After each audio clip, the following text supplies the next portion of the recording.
Good day and welcome to another edition of Citizens Movement Radio News. Today is Friday, 26 September 2025. I am Ronald Ondongwa, ready to bring you the latest news and updates. Here are today's headlines on Citizens Movement Radio News.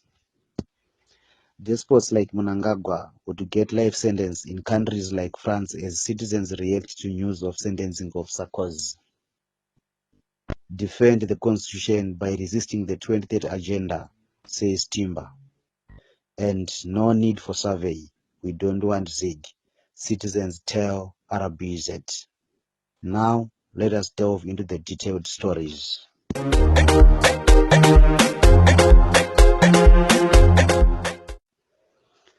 If ZANU-PF dictator Emmerson Mnangagwa was in France, chances are high that he would have been jailed for life because of corruption. This was said by citizens interviewed by Citizens Movement Radio, reacting to the news of former French President Nicolas Sarkozy, who received a 5-year jail sentence yesterday for abuse of office. Opposition official Eric Gono said Mnangagwa is a roving bandit who in normal countries would have been jailed for life for corruption and gross abuse of human rights. Let's hear more from Gono. We saw a demonstration of justice yesterday when the former French president was sentenced for crimes that he committed whilst he was in charge of Paris. If that is to happen all over the globe, I think Mr. Mnangagwa and his friends would spend the remainder of their lives in penitentiary. Mr. Mnangagwa is presiding over unbelievable corruption. He is presiding over unbelievable thievery of state resources. That on top of being at the center of the human massacre in the 1980s, where thousands of Ndebele people were murdered in cold blood by people who were in power, either as government ministers or now as presidents. I think that the demonstration of justice by the French system should be emulated in Zimbabwe, and these criminals must face their day in court. The rampant corruption that is crippled Zimbabwe must never go unanswered. I think that it's important to copy what was demonstrated by France yesterday, where it must be clear that there is no one who is above the law.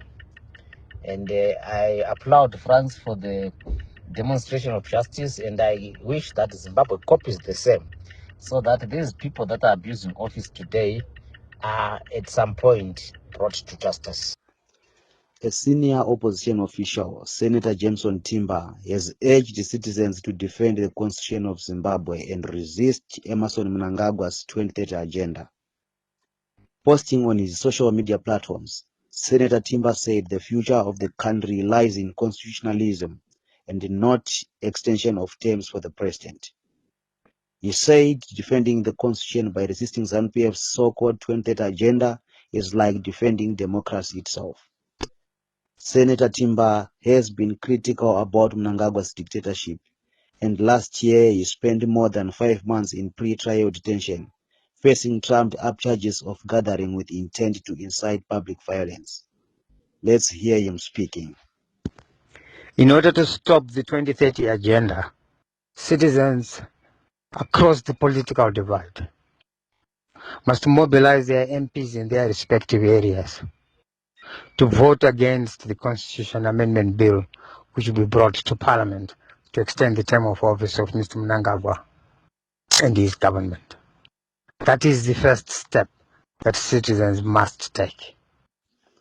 Most citizens interviewed by Citizens Movement Radio across the country have expressed lack of confidence in local ZIG currency, with the Reserve Bank of Zimbabwe, RBZ, currently conducting a reach-out survey on citizens' confidence in ZIG.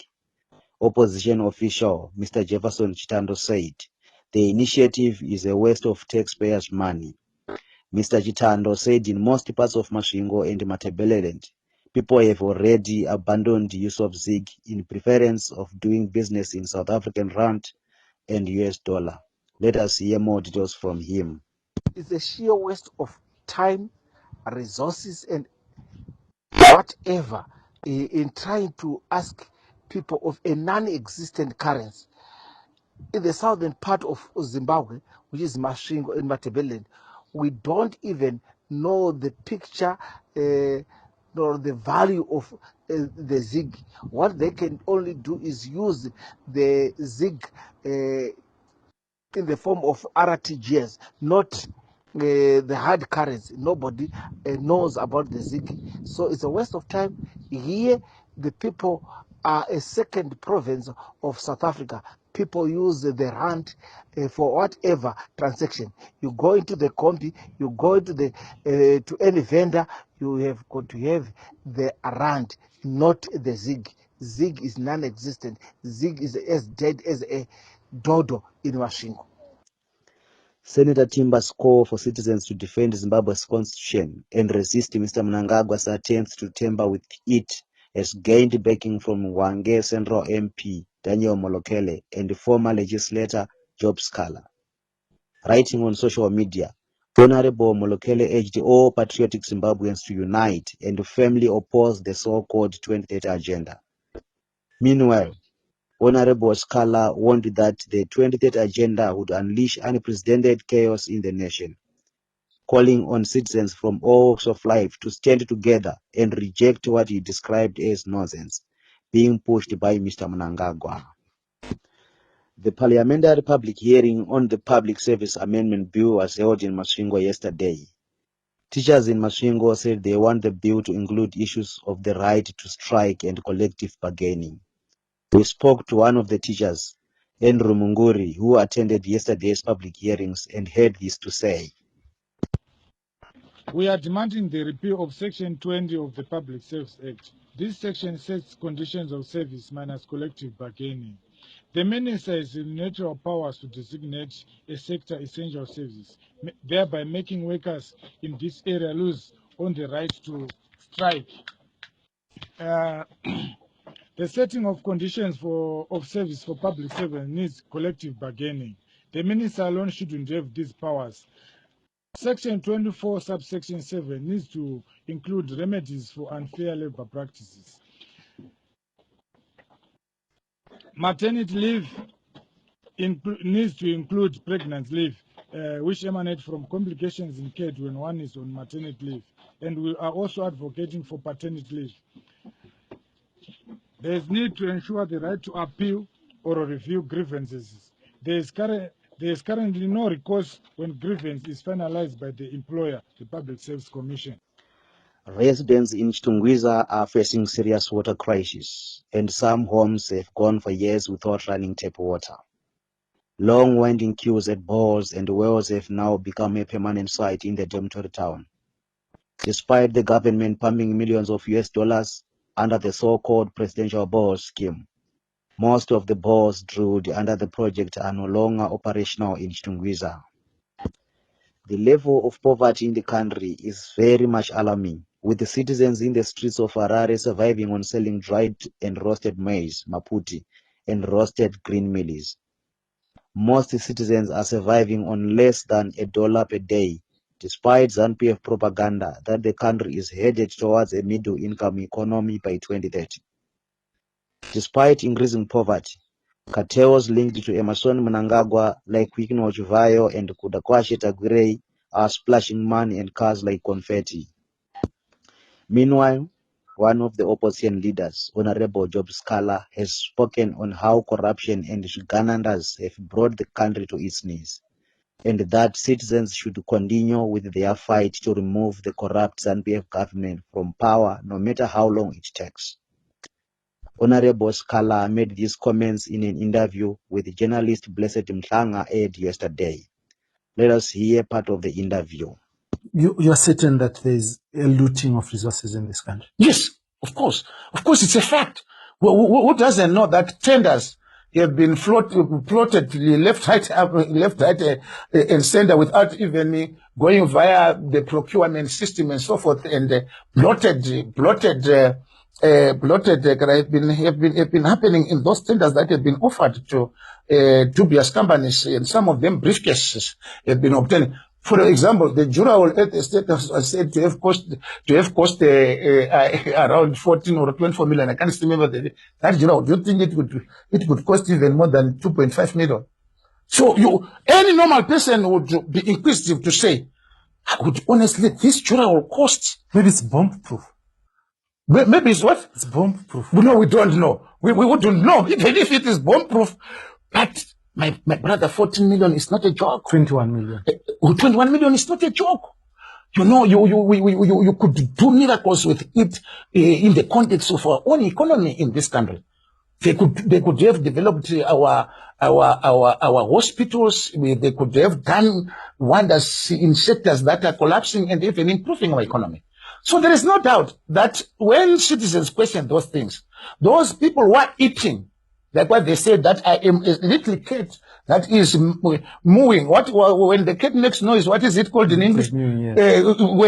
A cat that is mooing under the table when people are eating on the table. But that is not it. We just speak like any responsible citizen because we don't have any other country. So some have argued that ZANU-PF is too inward looking at the moment because there's absolutely no opposition that is there. Like what I told you, for sometimes, don't be cheated by ZANU-PF. They know that opposition to themselves is increased and multiplied several times among the citizens of this country. There is no doubt that our people are suffering more than ever before. Money is not circulating in the homes. People are suffering in the townships there. There are no jobs, no way where you can get money. Everything that you try to get money is it's not making it. Not only that, people are also realizing that what they have been expecting is not happening. The education sector has collapsed. The health sector is now a laughing stock. Everything that we have in our country, even football supporters, know that their country is not able to host even international matches like Africa Cup of Nations qualifiers or the World Cup qualifiers. We use foreign countries as stadiums. There is no country that has reached that low that still thinks that they are running their affairs of. What Ian Douglas Smith was perpetrating against the black majority people in Zimbabwe is the same thing which the current rulers of the nation are doing against their own black brethren. He said that it would be understood that the perpetration of violent persecution of black people was done by a white person against a black person, but now is being perpetrated by a black person against another black person. So it is true that we have only changed our name from Rhodesia to Zimbabwe for the purpose of grandstanding. But the spirit and the behavior of evilness still persists. So we need to sit and reflect as the people of Zimbabwe. For how long can we continue having such evil people presiding over our affairs? Is it not time when we put our ears together and say enough is enough? These people must be kicked out of power. Do you think that is possible? Because right now, no matter how long it will take. No, that's why Smith said in 1,000 years, it's not possible that you will have black majority in this country. And I believe when I was a young boy growing up, I heard some old elders in the community telling us that these people who are in Mozambique are wasting their time. Do they think that they will be able to remove a white person from power? That will never happen. But when the time comes, there is no evil that will never come to an end. Even Hitler thought that he was invincible. He never thought that the Führer will be humiliated and ended up shooting himself or disappeared into thin air, unknown thin air, where historians and revisionists will only have to write theories and speculations on what could have happened to Hitler. But during the period of the peak of their power, they never thought that. You have to understand that the first Chimreng was fought in 1893, 1894, 1896.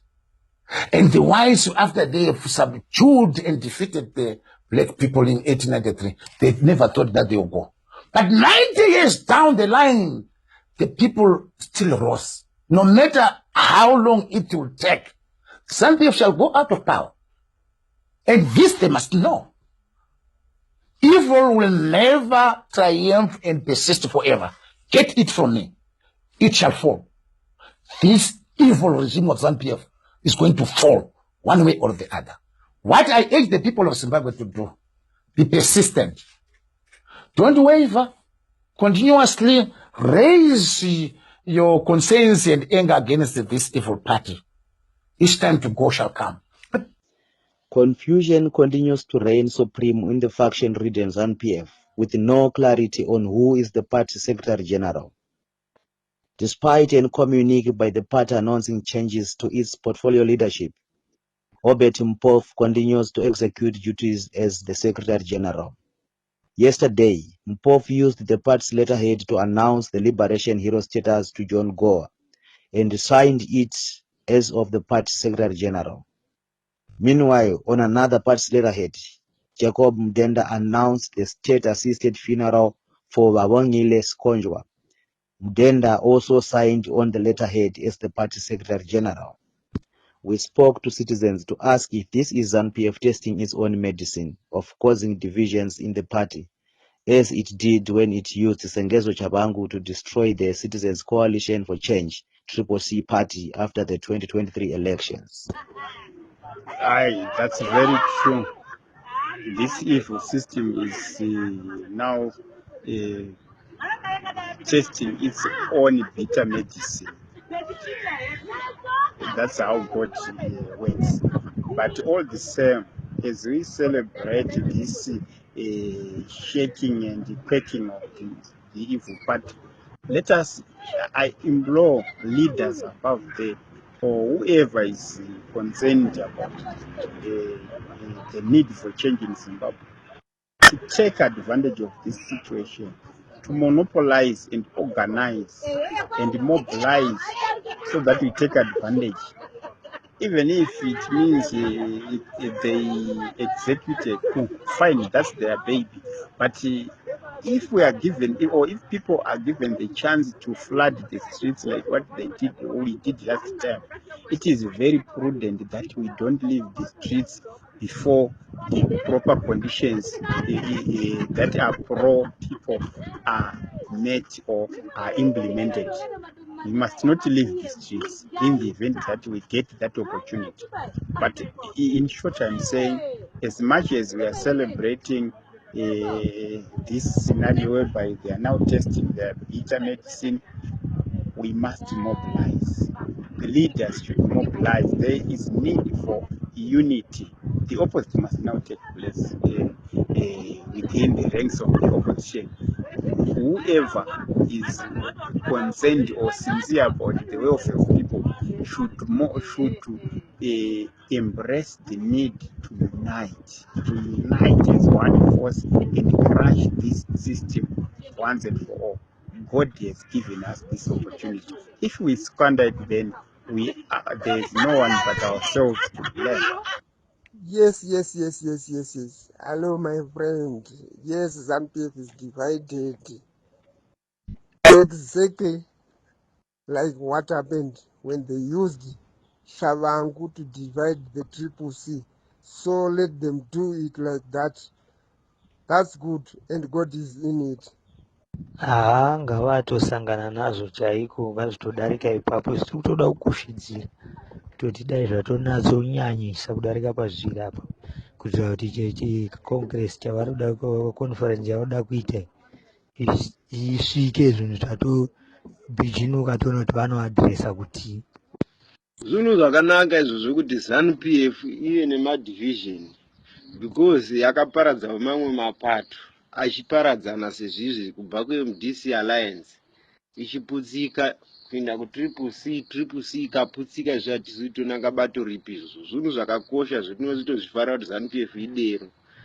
But chachifanira kuitwa nevana veZimbabwe ndechekuti vabatane vaone kuti votsigira ani Chiwenga naMnangagwa, but munhu ari based kutsigira wandoona wakakosha angari Chiwenga because ndiye akadana munhu yakuti chimbouya umbopinda vapa ugotongavo, asi ungabanga ati Chiwenga atonge, asi akati iwe chimbotongavo then ndigozotongawo pamberi paneenda. Pamberi pacho paneenda vava kuvhari basi.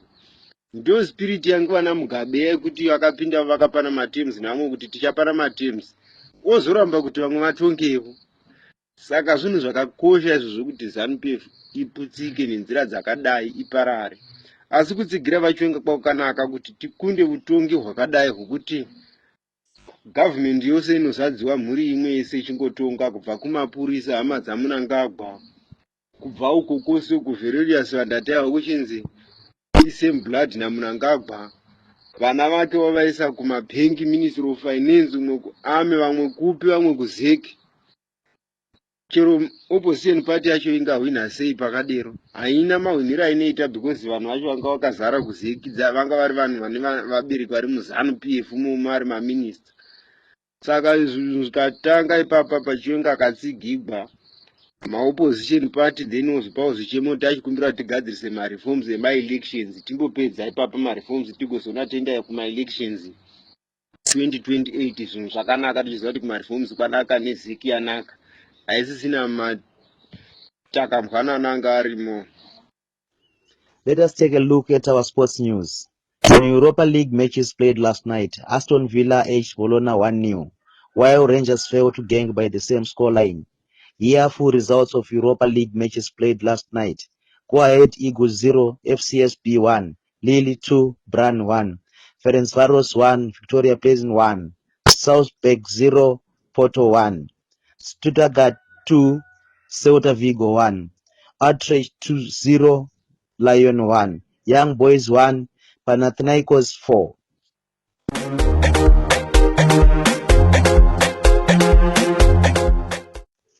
To conclude our Citizens Movement Radio News, here are the headlines once more. Despots like Mnangagwa would get life sentence in countries like France as citizens react to news of sentencing of Sarkozy. Defend the constitution by resisting the 2030 agenda, says Timber. And no need for survey. We don't want ZIG. Citizens tell RBZ. This news bulletin have been brought to you by Ronald Wontongwa with the help from Citizens Movement Radio team. Have a good day.